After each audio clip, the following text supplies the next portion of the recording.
Bien, ¿me escuchan bien? Sí, maestra, se le escucha fuerte y claro.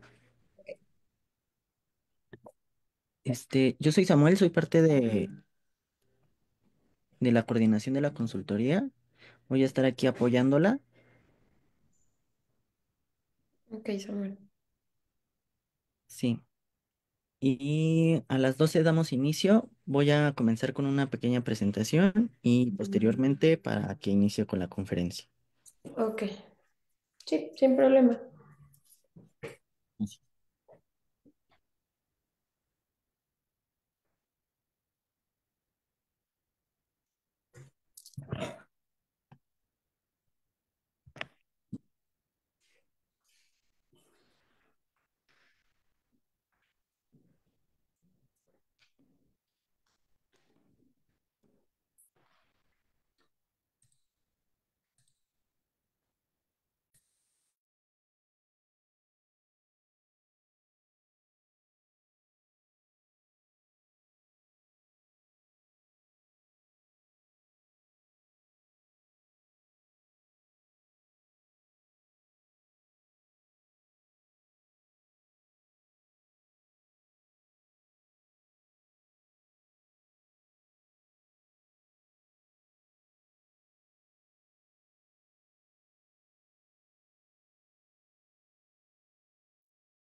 Muy bien, pues vamos a ir dando comienzo.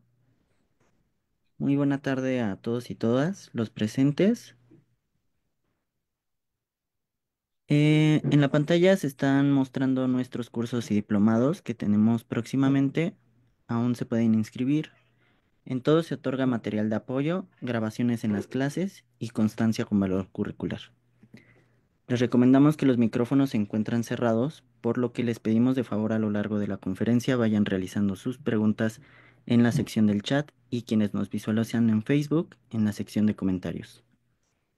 Esta es una conferencia totalmente gratuita, no se emiten constancias y la grabación permanecerá en nuestra página de Facebook. El día de hoy tenemos el gusto de escuchar a la maestra Elsa Lorena Rojas Arriaga. Ella es psicóloga, cuenta con una maestría en psicología clínica y de la salud, es doctorante en ciencias forenses, evaluadora de personal en MathMex, en aplicación de pruebas de confianza, es capacitadora a empresas conforme a la norma 035 y terapeuta individual de pareja e infantil. El día de hoy nos expone sobre el tema titulado El uso de la prueba pericial en el derecho familiar. Maestra, le cedo la pantalla y el micrófono. Hola, buenos días. Bueno, les voy a hablar de lo que es el uso de la pericial. Soy perito también, soy perito certificado, soy filial también de lo que es el Colegio de Peritos y Psicólogos de la Ciudad de México. Y bueno, vamos a empezar.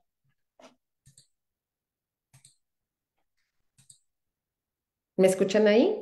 ¿Pudieran decirme? Sí, maestra, se escucha fuerte y claro. Ok, porque yo ya no los veo a ustedes. Bien, bueno, los puntos a conocer que vamos a tener en esta conferencia es qué es la pericial como tal, cuál es el uso en el derecho familiar, los casos en donde el derecho familiar está usando las periciales actualmente, la estructura como tal de lo que es una pericial, el metaperitaje, que es un término poco conocido, pero que ya se está tomando también en cuenta, la pericial en el Código Nacional de Procedimientos Civiles y Familiares, cómo lo establece, conclusiones y bueno, nuestra área de preguntas. ¿Sí? Bien, ¿qué es la pericial? Como tal, la pericial es un documento argumentado en el cual un especialista en específico, en este caso pudiéramos hablar de lo que son los psicólogos, vamos a entablar lo que es un informe sobre lo que está pasando, sobre un hecho, una situación, un estado psíquico u otros. ¿Por qué es importante saber qué es la pericial? Normalmente en el área de la psicología, nosotros actualmente manejamos diferentes documentos o informes, ¿no? Sabemos que se puede tener lo que es una evaluación psicológica, se puede tener una opinión psicológica, una constancia psicológica y una pericial en psicología. Pero si bien todas pudieran tener validez, ¿por qué es diferente la pericial? Porque ahí es en donde entramos en el punto. La evaluación psicológica como tal es un estudio que se puede realizar dentro del área clínica, pero que carece de esta parte forense. ¿Qué es la parte forense? Muchos me van a preguntar. Bueno, la parte forense, como habla, es a un fórum. Esto va dirigido a un lugar, ¿no? Que sería en este caso nuestras salas de audiencia, las cuales va a tener que llevar cierta estructura, ¿no? Esa sería como una de las principales y sobre todo la más importante de las características de una pericial y la diferencia entre la evaluación. Si bien la evaluación también toma en contexto, ¿no? Lo que es el área social, cultural, médica, de lo que es la persona, se centra mucho a lo que es un tratamiento, ¿no? Entonces, la evaluación psicológica como tal, vamos a ver que el uso como específicamente pudiéramos decir ético es a un uso clínico. La opinión psicológica. La opinión Maestra, psicológica durante mucho tiempo, ¿sí? perdón, pero no estamos observando su presentación. No sé si ya la compartió. Sí, la tengo compartida. Ahí se ve. Ya se ve. Sí, Ok, perfecto. va, bien. Les comentaba, entonces, la opinión psicológica hasta hace un tiempo se usaba, por ejemplo, como primera instancia en los ministerios públicos, ¿no? Entraba la psicóloga, que en ese momento podía ser simplemente psicóloga, evaluar de una forma, pues, rutinaria, ¿no? A lo que era la víctima, en este caso a los niños, en este caso a los adolescentes, y conforme a lo que ella veía, hacía un escrito y decía, bueno, en mi opinión, ¿no? Por eso era una opinión psicológica, podemos inferir tal, tal, tal, tal, ¿no? Sin embargo, ¿por qué ya no se usa? Porque una de las cosas que se está haciendo es que se vea como ciencia, ¿ok? Entonces, al solamente tener una opinión psicológica, se resumía a que fueran datos cualitativos, no cuantitativos. Y ahí es en donde empieza el peso de la pericial. Cuando tenemos datos únicamente cualitativos, son datos subjetivos, son datos que son porque nosotros pudiéramos creerlos, porque nosotros podemos observarlos. Y muchos de ellos se utilizaban, por ejemplo, entrevistas que no eran adecuadas para las edades, pruebas que no eran adecuadas para las edades, y se empiezan a usar más que nada en ese momento los juegos lúdicos, lo que se usaban eran pruebas proyectivas, las cuales todas y cada una de ellas pues no tenían una base como tal estandarizada. Entonces la opinión psicológica quedaba como muy al aire si realmente podía o no podía tener como peso para una toma de decisión.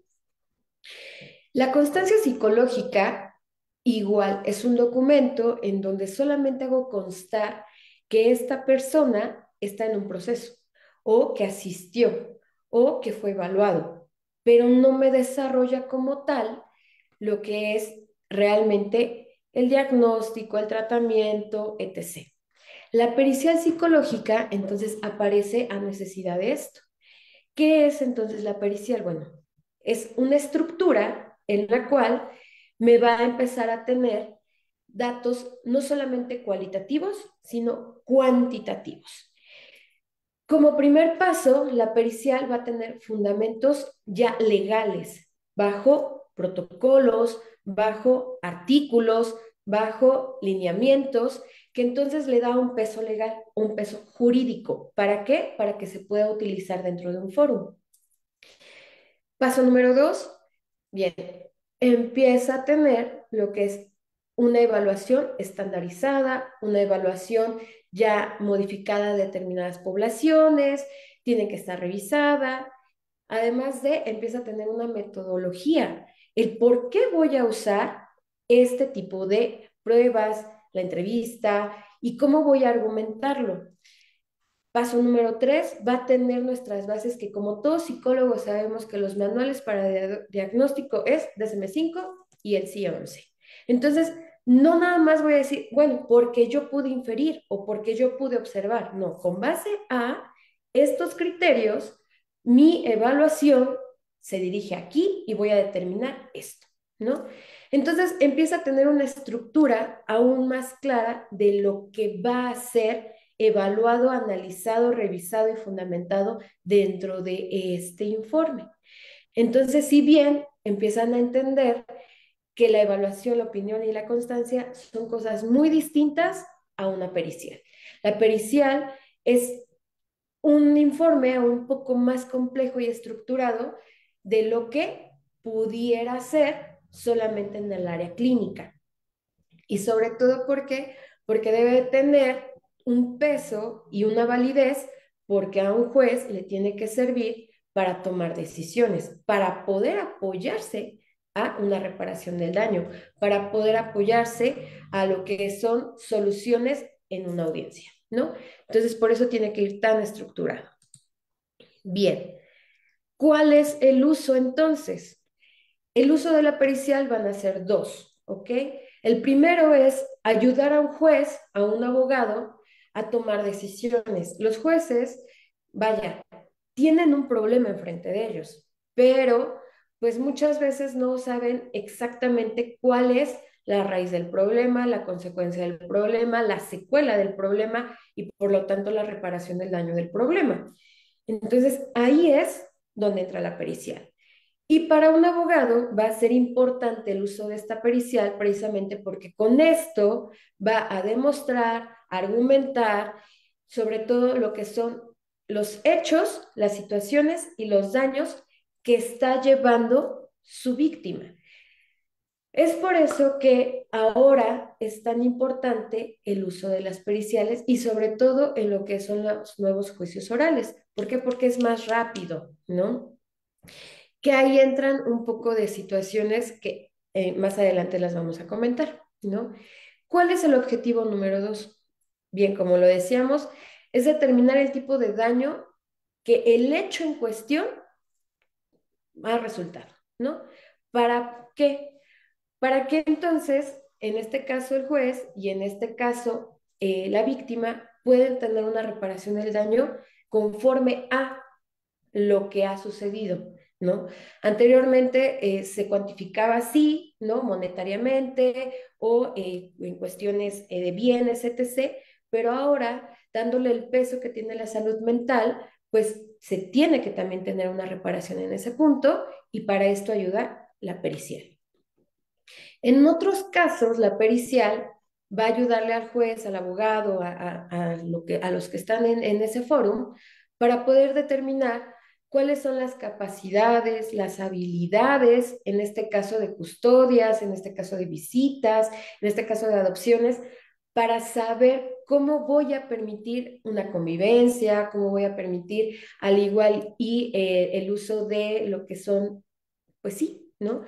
Los recursos que tienen cada uno de los padres para poder fomentar mejores niveles de convivencia y de desarrollo integral a los niños, niñas y adolescentes.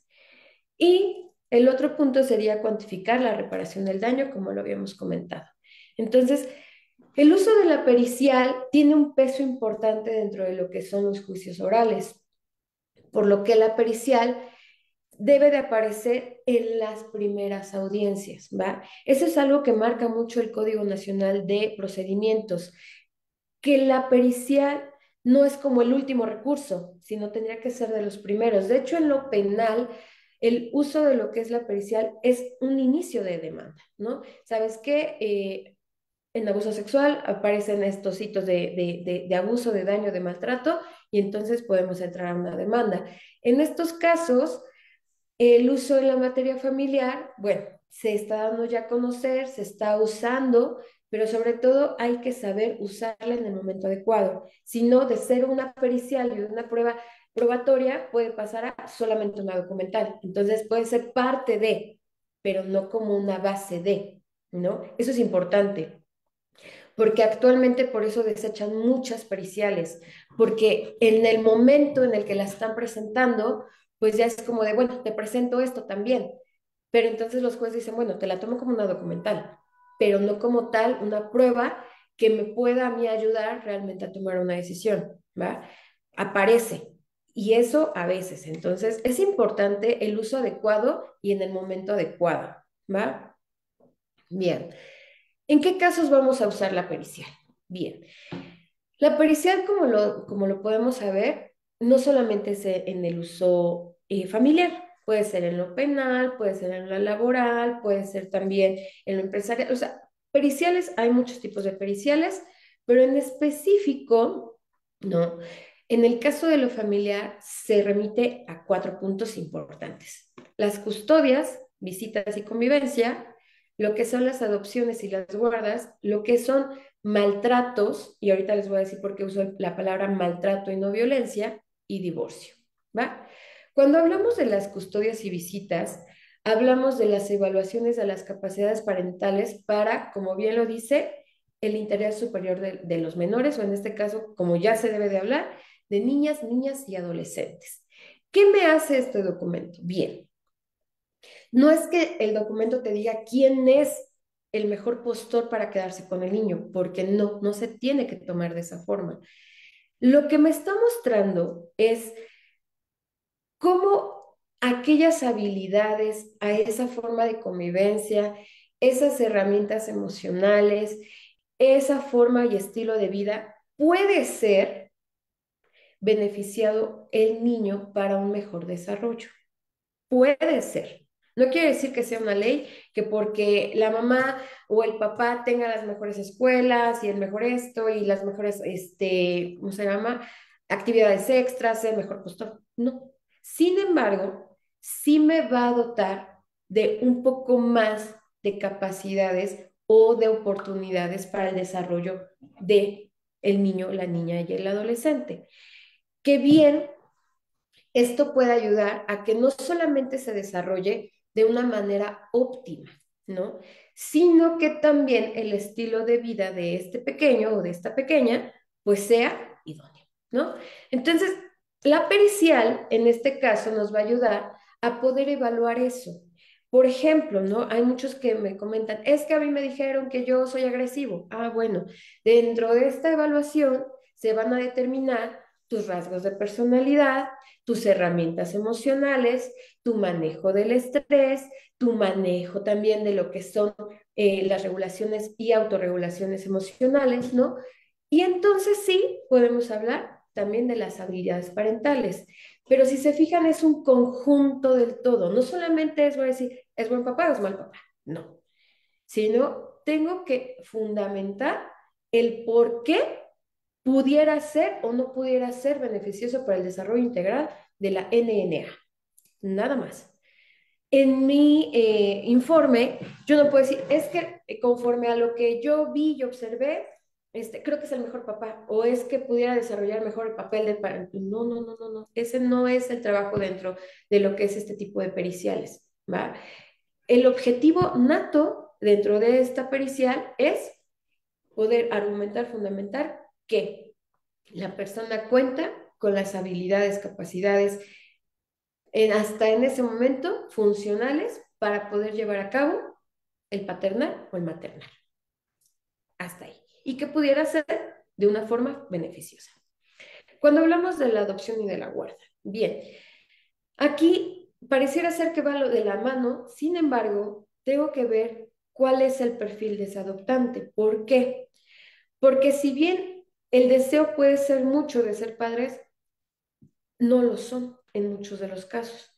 Entonces, por ejemplo, en lo que son las custodias, una de las pruebas que se usa es la de parentalidad, ¿no? Y entonces te pregunto, oye, tú puedes distinguir las emociones de tu hijo, oye, tú puedes distinguir los valores con los que has crecido, oye, tú puedes distinguir cuando tu hijo tiene una necesidad afectiva, oye, tú puedes distinguir, entonces el papá me puede decir, sabes que sí, o sabes que no, o sabes que se me dificultó en este proceso, o sabes que tú sabes distinguir los gustos de tu hijo, cómo los fomentas, o sea, esas son las preguntas que se hacen dentro de este test.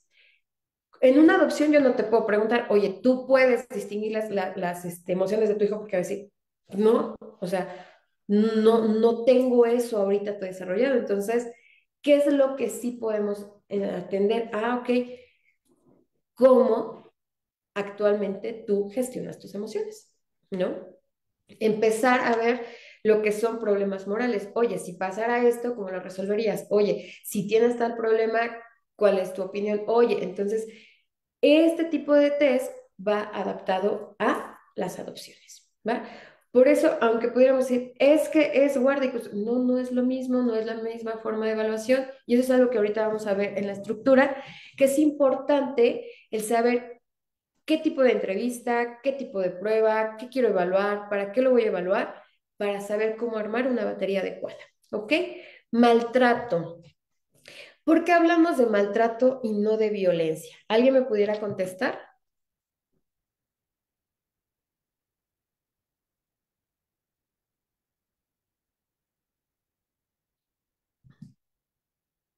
No se me amontonen. ¿Alguien sabe por qué hablamos de maltrato dentro de la psicología y no de violencia? Por ahí veo a Víctor, a Rodríguez, a María. ¿Alguien sabe por qué? ¿Tiene alguna idea?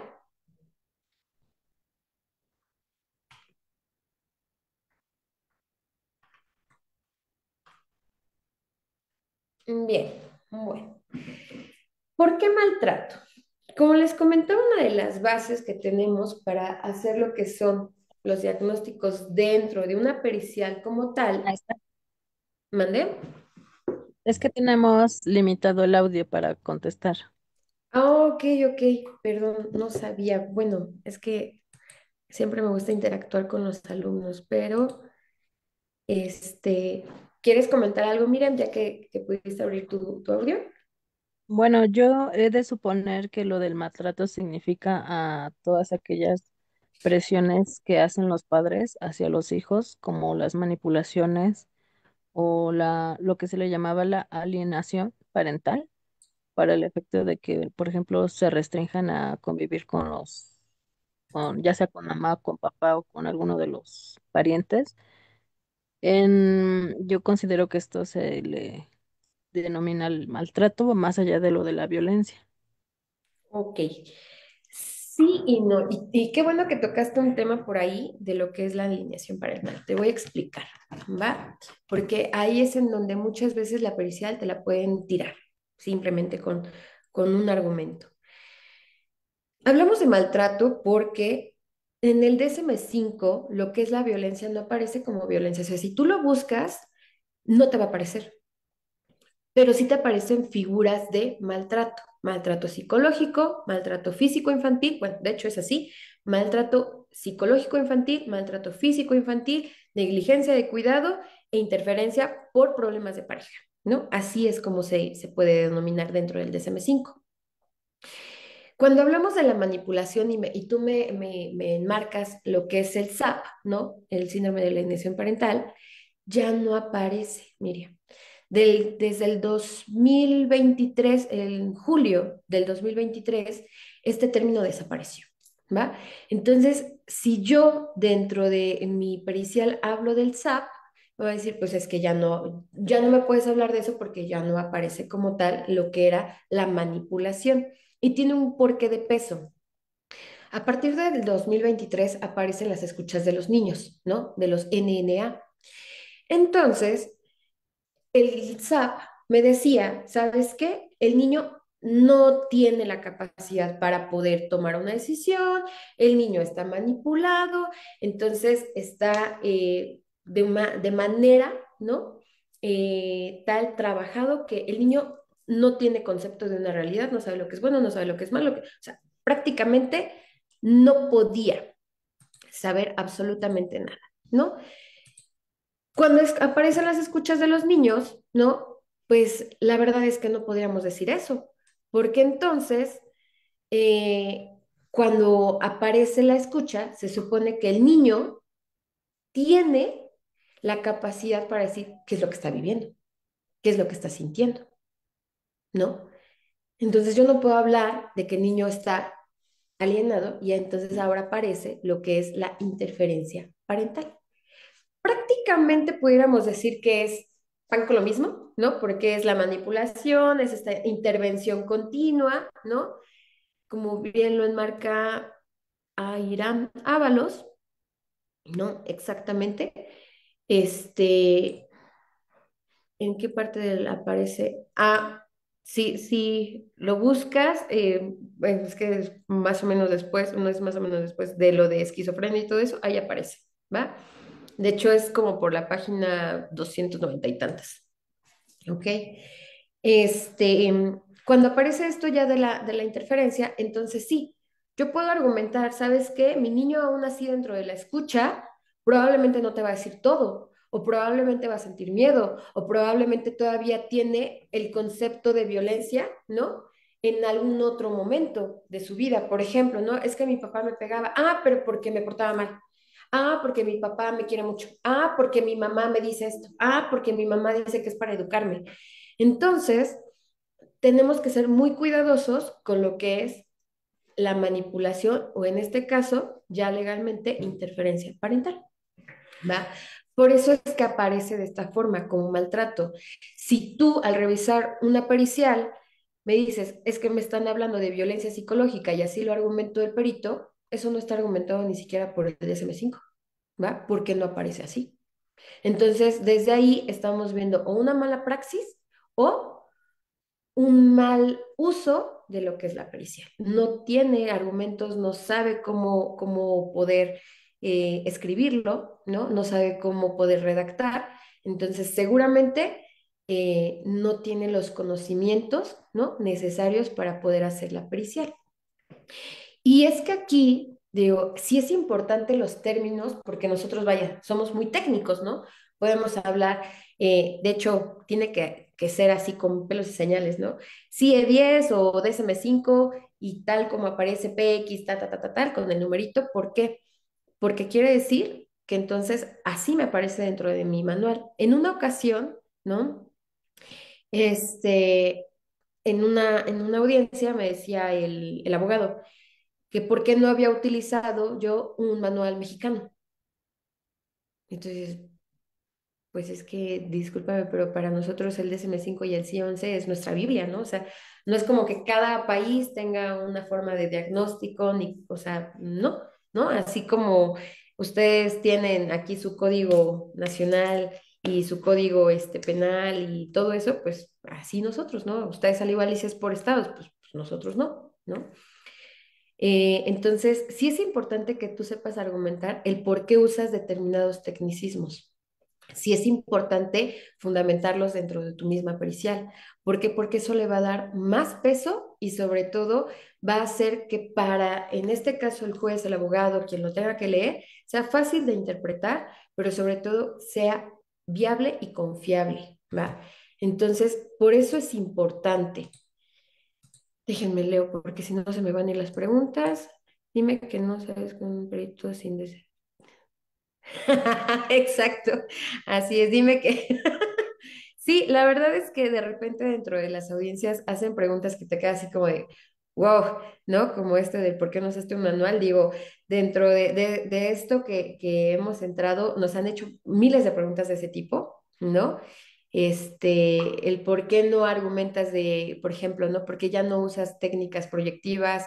Y tú dices, vaya, la misma guía de la doctora Anaí Rodríguez te dice que ya no se pueden usar solamente para una pericial. O sea, hay muchas cosas que este campo, digo, es algo muy, muy rico, muy padre, ¿no?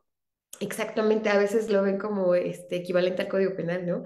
Pero desgraciadamente, como es algo nuevo, relativamente nuevo, ¿no? No muchos conocen el cómo manejarlo, ni muchos conocen el cómo usarlo, ni cómo defenderlo. O sea, tan solo llegan y te preguntan, ¿a poco la psicología es ciencia? Y muchos psicólogos dicen, no, pues es que creo que sí, yo creo que, obviamente sí, sí ya somos una ciencia, ¿por qué? Porque ya podemos dar datos cuantitativos. Tenemos un proceso científico, un método científico para poder argumentar una pericial, ¿no? Pero muchos llegan y dicen, no, pues pues creo que no, pero, o sea, sí, sí, sí, sí lo somos. Y el problema aquí es que no sabemos defender todavía nuestra rama, ¿no? Para muchos es todavía algo muy, muy nuevo. Entonces, es complicado. Pero te digo, así es como se argumenta, ¿ok? Divorcio. Este tema en las periciales es algo que les digo, a mí me gusta y a la vez no. ¿Por qué? Dentro del divorcio van a decir, bueno, ¿por qué divorcio? Hay una evaluación de impacto del daño, ¿no? Por ejemplo, hay muchas personas que dentro de lo que es la pericial me argumentan es que mi esposa está esquizofrénica, ¿no? Y por eso le pegaba. Es que ella, así es, tiene más de 50, así es, pero para muchos es todavía el término de psicología forense y jurídica, vaya, si te fijas dentro de la propia carrera, no sé ustedes, pero a mí no me tocó que me dieran materia como tal. O sea, ha sido ya a través de todos estos años de capacitación, pero como tal, todavía no estaban dentro de la currícula. Actualmente tengo una maestra muy buena, ¿no? Que conozco, que es colega, la maestra Norma. Ella da psicología jurídica, pero como decía, es complicado porque todavía nos preguntan el por qué tenemos que saber de leyes los psicólogos, ¿no? Entonces, vaya, ¿por qué tienes que saber de artículos? Entonces, ahí es lo complejo. Pero les decía, dentro del divorcio es el por qué no pueden cuidar a los niños, ¿no? Y es de entrada, empiezan con, es que estaba loca, es que ella me provocaba, es que, pues normalmente, ¿no? Uno de los puntos que dan es la infidelidad, ¿no? Y en este proceso sí es importante la pericial porque van a determinar cuáles son las medidas que realmente necesitan, ¿no? Eso es el uso principal, saber cuáles son esas consecuencias que hizo determinada acción dentro del matrimonio para decir, ¿saben qué? Vaya, ustedes de plano no pueden tener convivencia alguna. Y entonces se pueden argumentar otro tipo de situaciones, por ejemplo, ya entra que se cofan para que puedan tener las visitas, o ya se entra con visitas supervisadas por parte de alguno de los dos familiares, o sea, ya se toman diferentes situaciones, ¿no? Pero no se puede establecer, y eso es algo bien importante, chicos, no se puede establecer dentro de la misma pericial que yo le estoy haciendo de custodia a lo que es la mamá y el niño, el tema de el cómo se dio el divorcio, porque se hace un revoltijo. Por eso luego los jueces dicen, no, no, no, no, o sea, yo he estado en audiencias donde la mamá empieza, es que me pegaba, sí señora, pero es el tema del niño. O sea, ¿al niño le pegaba? No, pues no, entonces no. Y muchas veces lo toman a mal, sin embargo, sí se entiende ya cuando tienes, ahora sí que tiempo en esto, porque la mamá también ve al niño desde esa perspectiva de víctima, ¿no? Y al igual y cuando hay violencia o maltrato, tú dices, oye, sí, pues hay un focote rojo, ¿no? Puede pasar, y más cuando se habla, eh, exacto, no es un hecho propio. Entonces, más cuando se habla de lo que es una violencia vicaria, que por eso es importante saber argumentarlo. Pero muchas veces cuando se da en este punto, hablamos de defender el juzgado familiar, no hay juicio oral, ajá.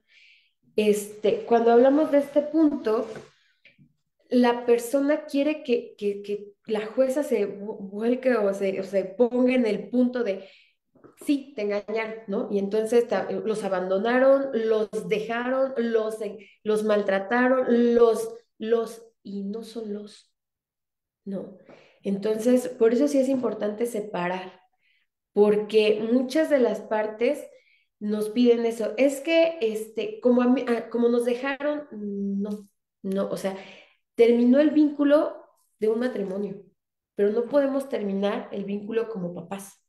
Entonces, es algo que les cuesta mucho trabajo de repente entender en el tema de divorcio y para esto funcionan las periciales como muy en específico en ese punto, ¿no? Bien, entonces pasamos a lo que es el rol como tal de lo que es el psicólogo perito o el perito, ¿no? ¿Por qué es importante? Muchos me dicen, es que en el Código Nacional solamente te piden que seas especialista en...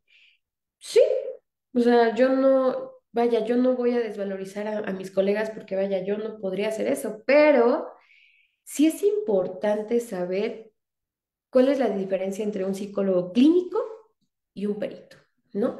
Porque yo he visto periciales hechas por psicólogos clínicos que, vaya, tal vez para lo que es el área, vaya, pudiera estar bien. Sin embargo, precisamente esta situación sesga mucha información, ¿no? O sea, dentro de todo esto, sesga información, podemos caer en una revictimización, podemos caer en hechos que no tendrían por qué evaluarse, verse o de esa forma. Al igual podemos desvalorizar muchas de las áreas de oportunidad dentro de un juicio. O sea, son muchas cosas por las cuales sí es importante una preparación, ¿va? Aquí me comenta María dice, a mí me gusta mucho la teoría de cine de los salones porque precisamente hace la división. Exactamente, sí. Digo, la psicología clínica es algo que me gusta, me apasiona, pero no es muy funcional dentro de lo forense, ¿no? Ayuda, es parte, pero no es lo único y no es tampoco como la única verdad, ¿no? Eh, sí es importante entonces que tengan determinada expertise precisamente para poder ayudar. De ahí que, sí, Secofam. Así es, Secofam, Secofam y yo nos odiamos y discúlpenme si me está viendo alguno de Secofam, pero sí, porque desgraciadamente sí son psicólogos y pueden ser excelentes psicólogos, ¿no? No lo dudo. Sin embargo, no manejan protocolos. Yo entiendo la situación abismal de trabajo, ¿no? Y que obviamente no tienen cabeza, digo, al igual y un perito privado hacemos, no sé, 5, 1, 2, 10, no sé, no quiero alardear de cuánto trabajo pudiera tener un perito privado, pero ellos no tienen ese número, ¿no? Entiendo que pueden tener 15, 20, 30 a la semana, ¿no? Y que al igual y el tener el nivel de carga de trabajo, pues obviamente no les permite usar las pruebas adecuadas, las herramientas adecuadas, las entrevistas adecuadas y sobre todo el tema de costos, ¿no? Porque vaya, dentro de lo que es un peritaje privado, esos costos se tienen que calcular y dentro de lo que es el peritaje en Secofam, pues es un machote de lo que tiene, ¿no? Entonces, desgraciadamente, ese es uno de los puntos limitantes del por qué hay un problema entre los peritos de fiscalía, ¿no? De Secofam, de género y todo eso, y un privado, ¿no? Porque precisamente por eso a veces no nos quieren. Pero digo, Secofam utiliza mucho de estos recursos a cuentagotas, ¿no? ¿Por qué? Porque precisamente pues el número los supera.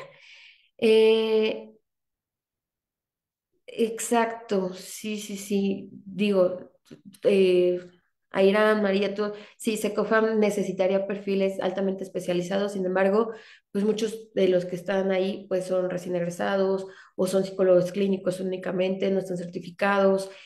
A mí me ha tocado ver periciales en donde ni siquiera aparecen cédulas, ¿no? Entonces son pasantes, son auxiliares, o sea, es un tema complicado y creo que también estamos hablando hasta de lo ético, ¿no? Pero vaya, ese ya sería otro punto. El rol del psicólogo entonces tendría que tener la siguiente estructura, por lo menos dentro de lo que es una pericial profesional, ética, etc. ¿Qué sería? Las evaluaciones, ¿va?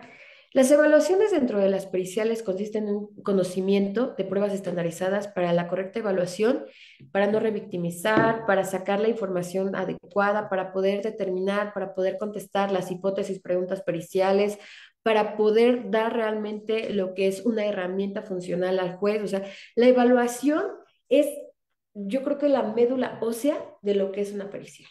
Entonces, si yo no tengo bien mi evaluación, probablemente no voy a tener el resto bien de, de mi pericial, ¿no? O sea, prácticamente no tengo nada. Requiere entonces rendir e intervenir. ¿Qué requiere entonces un psicólogo para rendir e intervenir en niños, niñas y adolescentes? Bueno, es que tu pregunta es muy amplia, Miriam, ¿va? Ahorita te voy a decir. El hecho de que tú puedas intervenir o no con NNAs, que son niños, niñas y adolescentes, es que la pregunta tendría que ser, ¿desde dónde quieres intervenir? ¿Va? Un psicólogo puede intervenir desde el área educativa, puede intervenir desde el área social, puede intervenir desde el área clínica, puede intervenir, o sea, puede intervenir en cualquier momento. Pero para poder rendir una pericial, debe de ser un psicólogo forense, ¿no? El cual maneje las evaluaciones adecuadas, el cual maneje códigos, protocolos, tipos de entrevista, o sea, ya es una preparación o una certificación, ¿va? ¿Por qué? Porque la certificación, o en este caso la especialización en ser perito, te va a brindar todas esas herramientas. Como psicólogos, como licenciados en psicología, como salimos de la universidad, tú puedes intervenir o rendir un informe de acuerdo a tu área. Si tú me dices, Lore, es que yo me fui a educativa, claro, o sea, tú me puedes decir oportunidades escolares, académicas, si hay problemas de lenguaje, si hay problemas de aprendizaje, y me puedes rendir e intervenir, pero yo solamente lo voy a tomar en cuenta. No tiene un peso dentro de lo legal. Eso puede ser a nivel escolar. Si tú me dices, Lore, es que yo voy a intervenir a nivel clínico, ok, va, padrísimo, es la evaluación y entonces vas a irte a una área clínica, tratamiento y diagnóstico, nada más. Es que yo me voy a ir al área social, ah, ok, entonces vas a ver todos los factores, al igual y predisposiciones a riesgo, predisposiciones a violencia, predisposiciones, ah, ok, va, pero no nos va a funcionar para una pericial.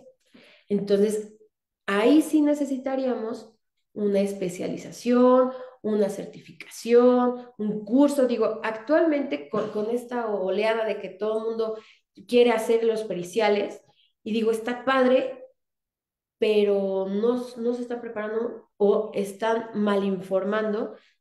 Entonces dan un curso de 2, 3 horas y dicen, ya soy perito. No, es un poco más ético esto, ¿no? Es tener un poquito más de responsabilidad porque cargamos con una responsabilidad jurídica. Eso es importante. Si tú no tienes esa formación, si tú no tienes ese argumento, si, o sea, sí te pueden multar, o sea, sí van a una multa y de hecho cuando tú entras a una audiencia te dice, si usted comparece en falsedad, la multa es de tantos días, ¿no? Eso entras y te lo ponen en claro. Entonces, la evaluación en este caso, Miriam, entraría de dos vías, ¿va? Entra desde lo que es las técnicas proyectivas que actualmente no se utilizan mucho. Aquí las voy a tocar porque dentro de lo que es Secofan, ministerios, algunas fiscalías especializadas las siguen usando, ¿no? Sin embargo, no son viables. Esa es la verdad, no son viables. ¿Por qué? Porque la pericial, una de las cosas que nos enmarcan es que debe de ser datos cuantitativos. Y como bien lo sabemos los psicólogos, las técnicas proyectivas nos arrojan datos cualitativos, ¿no? Entonces, ya desde ahí careciera. Por eso es que de repente nos dicen, no, es que el psicólogo no funciona. No, es que no nos conocen a fondo, o sea, no saben todas nuestras habilidades, ¿no? Las técnicas proyectivas entonces nos va a arrojar un reporte o un resultado subjetivo, cualitativo, que está basado mucho en el psicoanálisis, que tampoco nos permite entrar a lo que son las periciales. ¿Por qué? Porque precisamente nos pide lo que es tengo que comparecer a la audiencia privada con la persona juzgadora. ¿Qué pruebas se aplican? Bien, fíjate que es muy buena tu pregunta y ahí empezamos desde lo que son pruebas cognitivas. Puede ser desde lo que es, por ejemplo, un Raven, para ver si tiene la capacidad, para ver si tiene la estructura de pensamiento, para ver si tiene un coeficiente intelectual, la expresión, etc. Pueden ser desde observaciones cognitivas, motoras, o sea, como tal, y la verdad es que nadie las aplica. O sea, es rarísimo que tu argumento es muy bueno, pero es muy raro. O sea, normalmente los jueces, cuando piden la escucha de la niña, no piden que se les haga pruebas para ver si puede, ¿va? O sea, no, no. Entonces, es un poco delicado el decir el niño puede o no puede, ¿no? Se supone que si el niño tiene la capacidad de expresión, entonces el niño puede determinar, por lo menos, darte una idea de qué es lo que él quiere, ¿no? Entonces, pero entonces no sería forzar a la psicología a hacer parte de una ciencia exacta cuando es fáctica. No, no se está forzando. De hecho, se está modificando el poder usar la parte de psicología dentro de lo que es el área legal, ¿va? No es que se esté forzando a cambiar ni a que se esté argumentando de una forma diferente, simplemente se está encuadrando, ¿no? A que sea funcional dentro del área legal. Entonces, por eso es que no toda no todo lo que es psicología puede ser parte fundamental o estructural de una pericia. O sea, pero sigue siendo parte de la psicología, ¿no? Eso lo vemos en lo que es la psicología jurídica. Bien, la prueba psicológica entonces nos da argumentos de que es parte de tu respuesta, ¿no? ¿Por qué? Porque ya son pruebas estandarizadas, ¿qué quiere decir? Que ya se hizo todo un protocolo de observación bajo un método científico en el cual yo puedo decir, mira, los niños que han sido víctimas de abuso presentan tal sintomatología, ¿no? ¿Por qué? Porque en un grupo de 1,000 niños, o por lo menos 999, 990, 900, 800, lo hicieron. Entonces, entra. ¿Por qué tiene que ser revisada con las 3P, ¿no? Y luego me dicen, ¿por qué con las 3P? Ok, a la población, chicos. De repente yo he visto pruebas que están en niños de 3, 4 años y no son para esas edades. Es más, ni siquiera la técnica proyectiva aplicada. O sea, les aplican un HTP a niños de 3, 4 años cuando tú dices, oye, ni siquiera el grafo lo tiene. O sea, así, de ese tamaño, ¿no? Se realizan en cámara GC. De hecho, se supone que las fiscalías deberían de tener cámara GC, ¿no? Porque ahora todas las evaluaciones se tienen que videograbar, precisamente para no cometer revictimización. Entonces, se supone que debería de ser así. Sin embargo, por falta de recursos, ¿no? La mayoría de las fiscalías no tienen esto, ¿no? Pero a nosotros como privados sí nos los piden. O sea, sí nos los piden y nos piden que hagamos toda una cadena de custodia para poder entregar el material. O sea, es complejo, ¿no? Bien. Las pruebas psicológicas deben de ir entonces a la población adecuada, por edad, por sexo, por cultura, o sea, no puedo aplicar pruebas que no estén estandarizadas a lo que es la población mexicana, por ejemplo, ¿no? O sea, ya desde ahí. ¿Cuál es la otra? Que sean netamente pruebas. No es como el de, es que yo leí en tal artículo que hicieron una observación y de ahí me lo bajé. no, que sean realmente una prueba psicológica, porque de lo contrario voy a caer en ese error enorme de evaluar a alguien conforme a una prueba que no está revisada. ¿Qué es revisado? Pruebas que están actualmente en el manual moderno son utilizables. Si no están dentro del manual moderno, no están revisadas, no están entonces a lo que es la población o ya no están dentro de lo que es lo usable, ya están caducas, ¿va? Entonces debe de estar dentro de lo que es el manual moderno.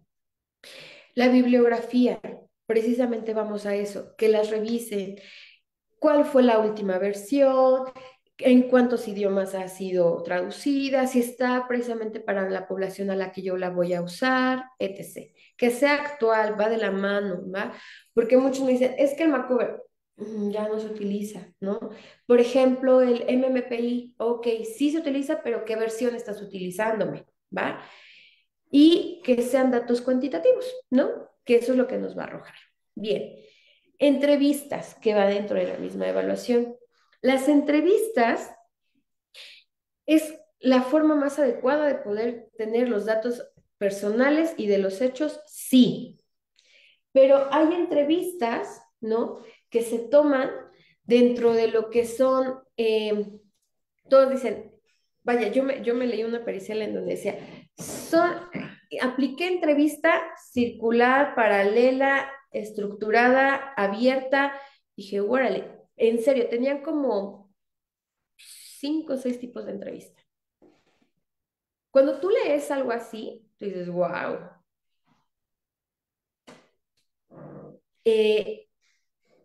¿Cuántas cosas paja puedes tener? ¿Cuántas veces pudiste revictimizar? ¿Y realmente era necesario? O sea, ¿era realmente lo que se necesitaba? Tal vez no.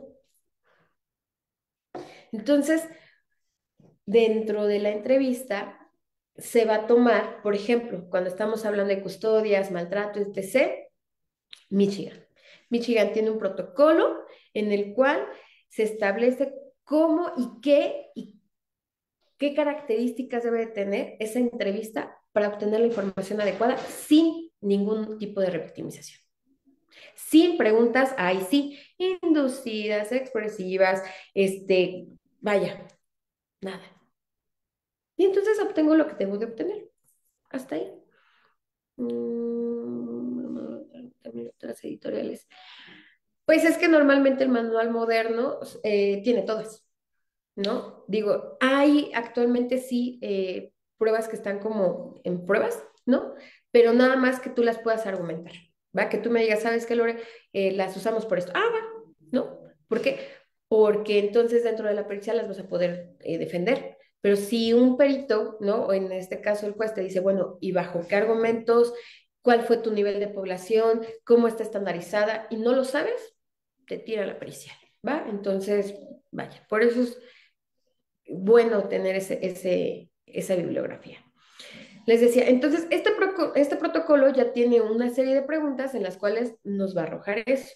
Y la entrevista clínica, que como sabemos, ay, sí, por eso dicen, es que es psicólogo clínico. No, pero debe tener esto, por eso es un peritaje clínico forense, ¿va? Porque en lo clínico vamos a determinar los factores sociales, de educación, médicos, culturales, que nos va a dar un panorama general de la persona peritada. Por ejemplo, ¿y por qué es importante?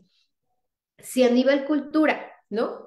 Yo estoy peritando a una persona de la sierra, tienen usos y costumbres.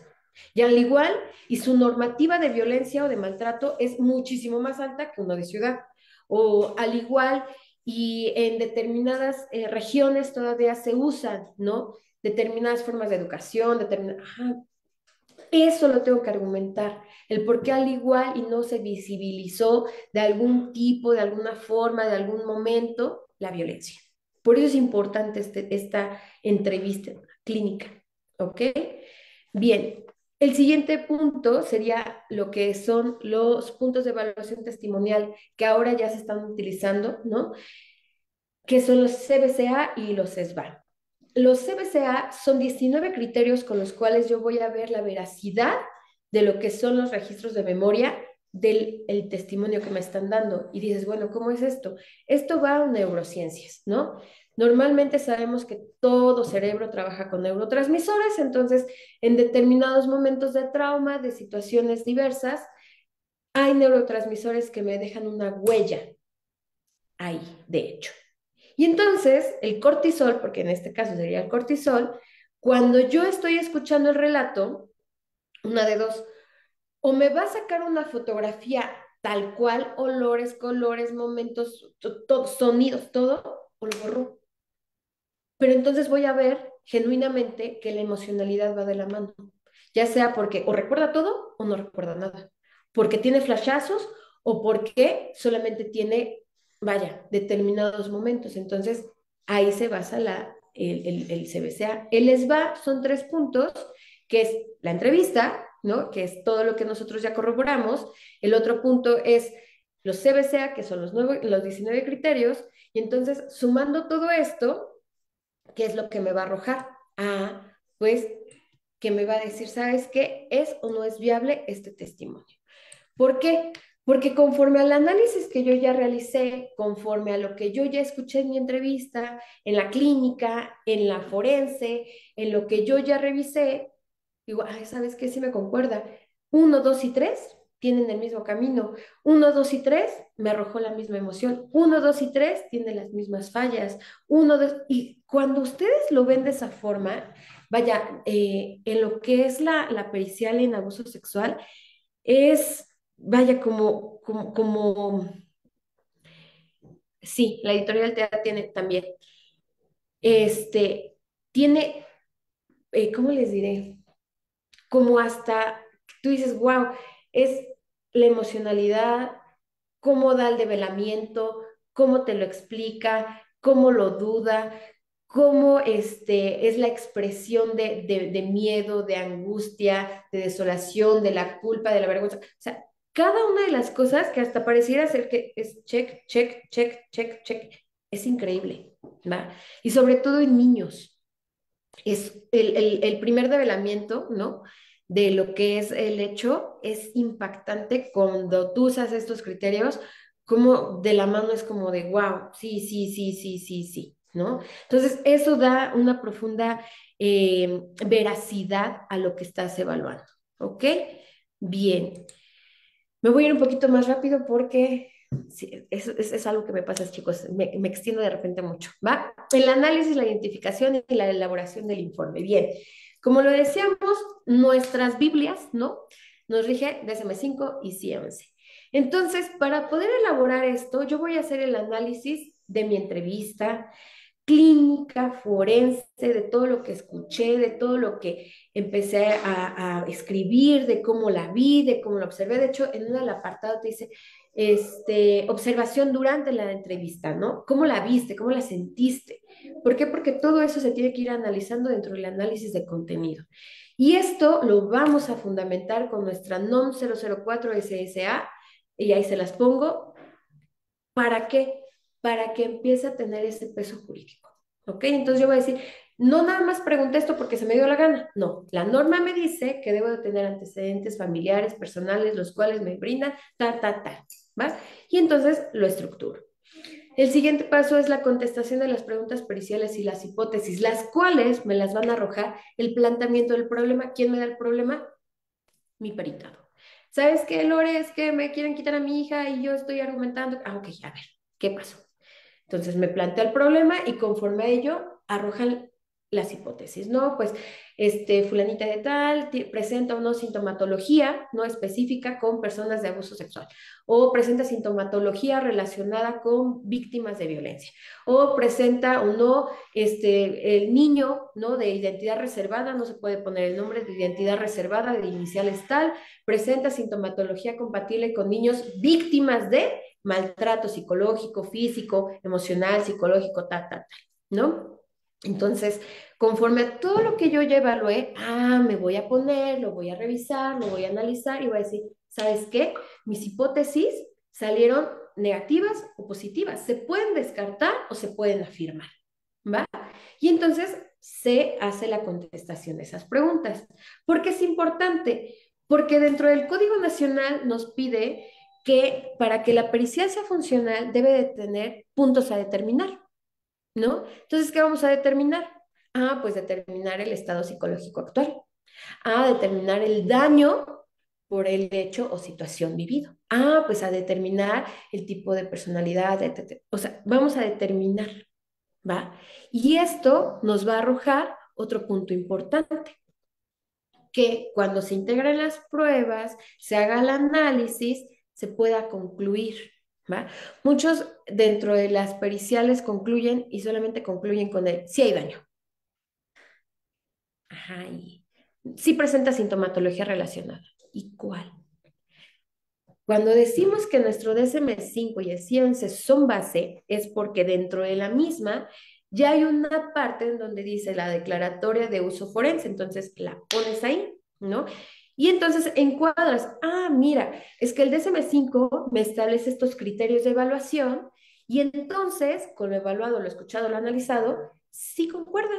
Fíjate que me sale este, me sale este, me sale este, me sale este, me sale este, me sale este, por lo cual yo puedo concluir que el daño es este, la sintomatología relacionada es esta, que el daño es tal, tal, tal, tal, tal.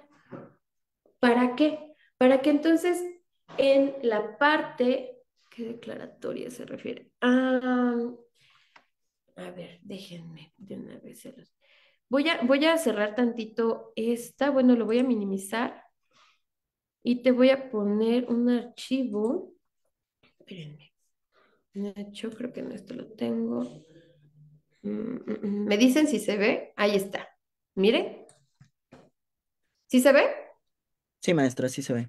Ok, bien. Esa es la declaración cautelar del empleo del uso forense ya del DSM-5, ¿va? Entonces, si se fijan, por ejemplo, esta es una pericial, ¿no? Que se está redactando, ¿no? Y entonces se encuadra, ¿no? En dónde van a estar los criterios y, por ejemplo, este es de trastorno de estrés postraumático y esos son los criterios que se tienen que evaluar, analizar y ver para poder entonces contestar las preguntas, ¿ok? Y eso hace en asuntos de... normalmente te lo pide que sí se evalúen a los dos. Igualmente la tiene el DSM-5. Sí la tienen dentro del DSM-5. Sí, sí, sí. ¿Va? Entonces, les digo, para poder evaluar por completo, ya me fui a dónde está acá está. Dentro de las sugerencias, entonces, como ya tengo los criterios, puedo decir, ¿saben qué? Se sugiere tal cosa, se sugiere tal tratamiento psicológico, se sugiere el número determinado de terapias, y ahí viene otra parte importante. Anteriormente se suponía que nosotros decíamos por expertise, y muchos cuando te dicen, ¿y por qué le pones aquí que mínimo 6 meses de terapia o un año de terapia? Pues por mi expertise, no. Actualmente ya no se usa de esa forma tampoco, y se los voy a nombrar dónde. Hay una declaratoria, ¿no? Que yo lo pongo mucho dentro de lo que es ahí, en donde se hace la reforma de la Ley General de Salud, en donde te dice el por qué se tiene que establecer tipo y tiempo de tratamiento. ¿Ok? ¿Por qué? Porque esto le ayuda mucho a la juez, en este caso, para poder tomar en cuenta la reparación del daño o la cuantificación, si en este caso va a ser monetaria, la cuantificación, porque te dicen, a ver, un año, ¿cuánto cuesta la sesión? No, pues 300 pesos, 500 pesos, 1000 pesos, lo que sea, ¿no? Ah, bueno, entonces multiplicado por tal, tal, tal, la cuantificación de tu daño es esta. Ya. Pero si yo te digo, no, pues es que déjame investigar, ¿no? Ese es el problema, ¿va? Entonces, actualmente por eso se usa. Bien, el metaperitaje. El metaperitaje es un análisis, ¿no? O una evaluación de todo lo que se hace dentro de la estructura de la pericial. Este metaperitaje que nos arroja actualmente el Código Nacional nos dice que en materia de familia, SECOFAM es el que va a hacer las periciales. Sin embargo, dentro de esto, y por eso los pongo acá, en el artículo 306 dice que será nombrado y pagado por el Estado sin perjuicio de los peritos que las partes puedan ofrecer. Quiere decir que no por ello la parte interesada no pudiera ofrecer su perito. Sin embargo, lo que se está haciendo, o vaya, es, por ejemplo, ¿no? Esperar el DSECOFAM y decir, ¿sabes qué? Nos esperamos. Si en este caso el resultado no es eh, correcto, ¿no? Si no es evaluado, si no es argumentado, entonces metemos el metaperitaje.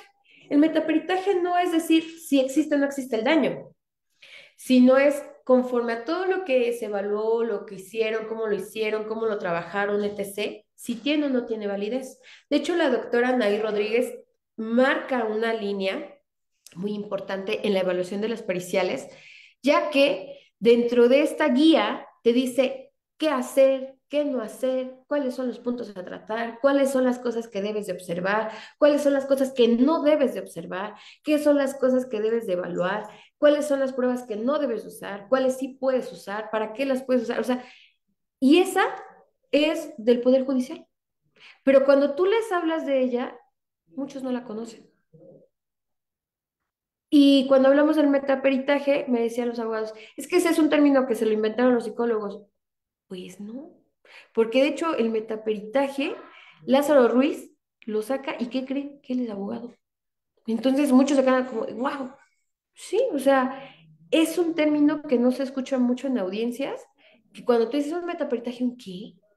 Y eso de, o sea, si la pericial es nueva, pues el metaperitaje está peor, ¿no? Pero es algo muy funcional. Sobre todo, por ejemplo, nosotros lo hemos usado en tema de custodia, ¿no? Lo hemos usado en temas de abuso sexual, para poder, vulgarmente lo decimos, tumbar, ¿no? Pero cuando el resultado, la evaluación no ha sido emitido de una forma ética, ahí se puede usar, ¿va?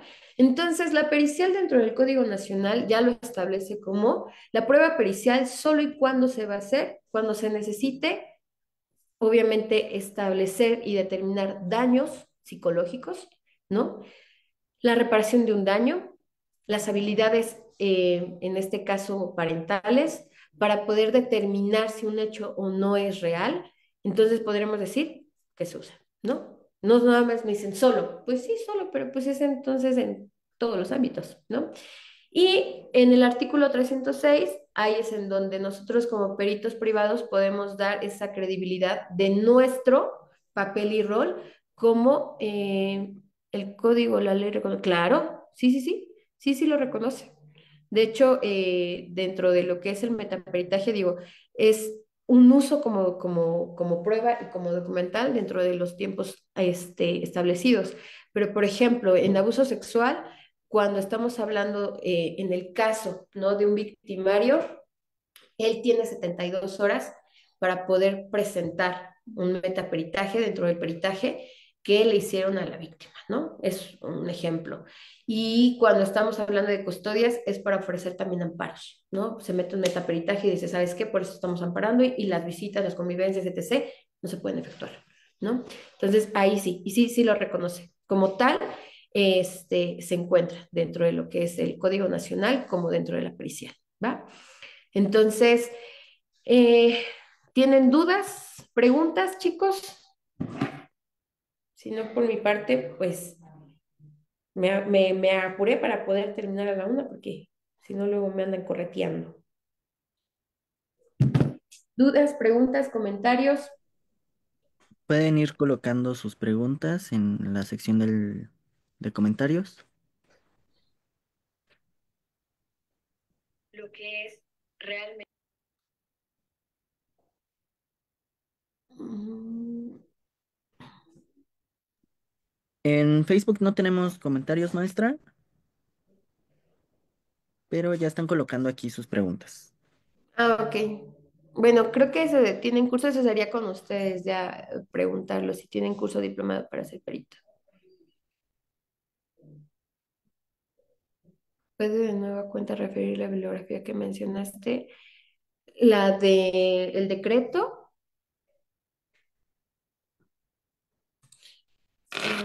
Bien, mira, si quieres tener como la guía, puedes buscar así como tal, guía de periciales de la doctora Anaí Rodríguez, ¿va? Si es para lo de la argumentación, es igual en lo que es el DSM-5, en la parte de forense, ¿no? Ahí aparece todo lo que son los maltratos. ¿Qué pasa cuando una de las partes no acude a la evaluación?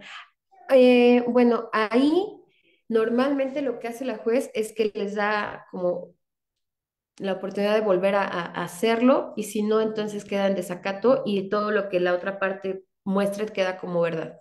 Así es. Ah, excelente ponencia, muy enriquecedora y completa. Muchas gracias, muy interesante y entendible. Hay una ley donde señala los requisitos que debe cumplir un peritaje.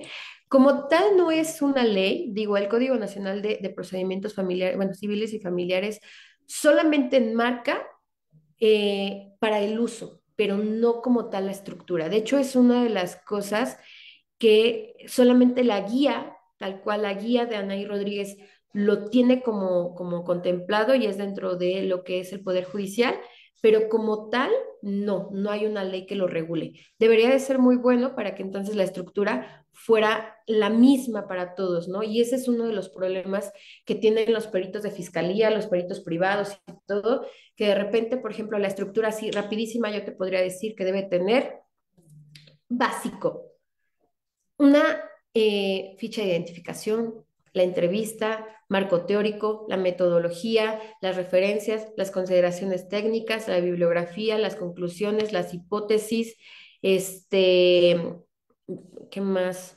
Obviamente, ¿no? Al pie de todo esto, la cédula del perito, pero cuando tú los revisas, pues no tienen ni siquiera a veces ni 5 de ellos, ¿no? Entonces, ya desde ahí puedes ver que realmente la pericial es muy corta de información, por decirlo de alguna forma.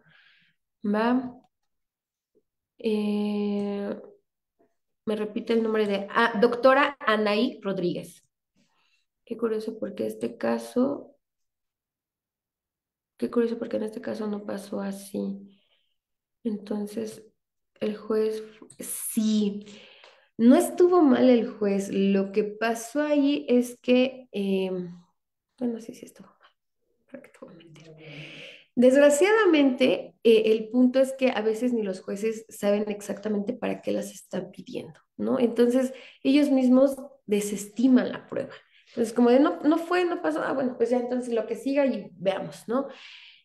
Ahí es en donde pudiéramos meter en los alegatos, se pudiera, pero ya eso es del abogado, ¿no? Pero no tendría por qué ser en casos diferentes. Ahí desgraciadamente es que todavía les falta un poco de conocimiento a los propios jueces. Felicidades por su exposición, aunque hay mucho que trabajar. ¿Qué? Espérenme, chicos. Que hay mucho que trabajar para formar peritos forenses. Asimismo, se deberá certificar y ratificar cada dos. Así es. Así es. Lo que es la certificación dura 2 años.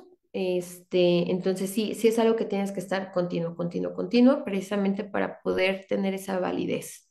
Siempre tiene que llevar, sí, siempre, porque esas recomendaciones le van a ayudar a la juez el poder determinar y cuantificar la reparación del daño. El peritaje sí, también debe de llevar bibliografía, siempre. Las bibliografías bases en lo que es el metaperitaje es lo que es la guía de Lázaro, ¿no? Es la guía de Anaí Rodríguez y, por ejemplo, en el caso en específico del que tú estás trabajando, ¿no?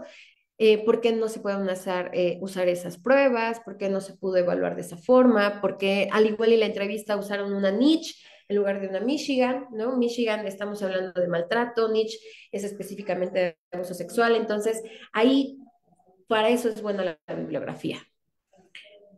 Maestra, dará un curso más amplio sobre este tipo de peritaje. Siempre estamos dando cursos y vamos de la mano ahorita con consultoría. Entonces vamos a ver qué se puede armar por ahí con mucho gusto. En el estado de salud nos certifican cada año. Fíjate que tendrías que revisar porque las certificaciones por parte de CEP, de hecho por ahí, no lo tengo a la mano, pero no sé si te has fijado que dice hasta arriba CEP y nos ponen hasta como un holograma, ¿no? y ahí te dice el tiempo, ¿no? Entonces, yo este año la hice nuevamente, de hecho, y me salió por 3 años, de hecho, la certificación. Entonces, no sé ahí cómo lo están manejando, pero sí, ahí lo enmarca, ¿va? ¿Algo más en que les pueda apoyar?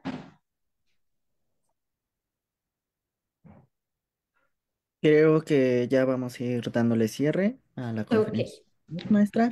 claro que sí. Maestra Lorena, pues de parte de todo el equipo de consultoría, le agradecemos nos haya compartido su experiencia y conocimiento el día de hoy. De igual forma, les agradecemos a todos las y los participantes y pues excelente día. Esperamos tenerla por aquí en próximas ocasiones, maestra. Claro que sí, muchísimas gracias. Gracias, hasta luego. Hasta luego.